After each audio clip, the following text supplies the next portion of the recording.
There's a really good handful of style parodies that he's done that have not been as popular, but I think that the skill is much greater. Those songs were a big influence.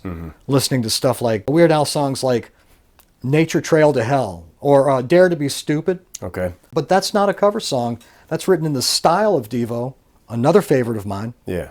And that's another theatrical band. You know, that's another really good model for what I'm doing. You couldn't tell whether they were serious or not. It wasn't a big put on. They were actually making commentary on culture. And it's starting to get recognized, I think, at the tail end of their career. They weren't just geeking out. You know, they were actually commenting upon the cesspool of culture that the whole world kind of devolved into. Yes. The beginning of devolved is Devo, and that's why they called that the name of their band. Yeah. Their early shows, before they became a lot more popular and got hits on the radio, were very much like our shows. In the early days, we would spend months learning a whole script just for one evening. Where would these lines take place? Are these like interludes between Yeah, they were excuses to introduce the songs, and so they would stitch together the entire show into a plot. Usually the plot would culminate in my character getting killed.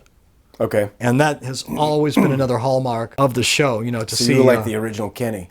Yeah, I guess so. We were doing, though, from all the way back. Like, you know, the very first show we did, the lights go off, and they come up, and there's a skeleton in a lab coat center stage. So, you know, we've been doing that since '96.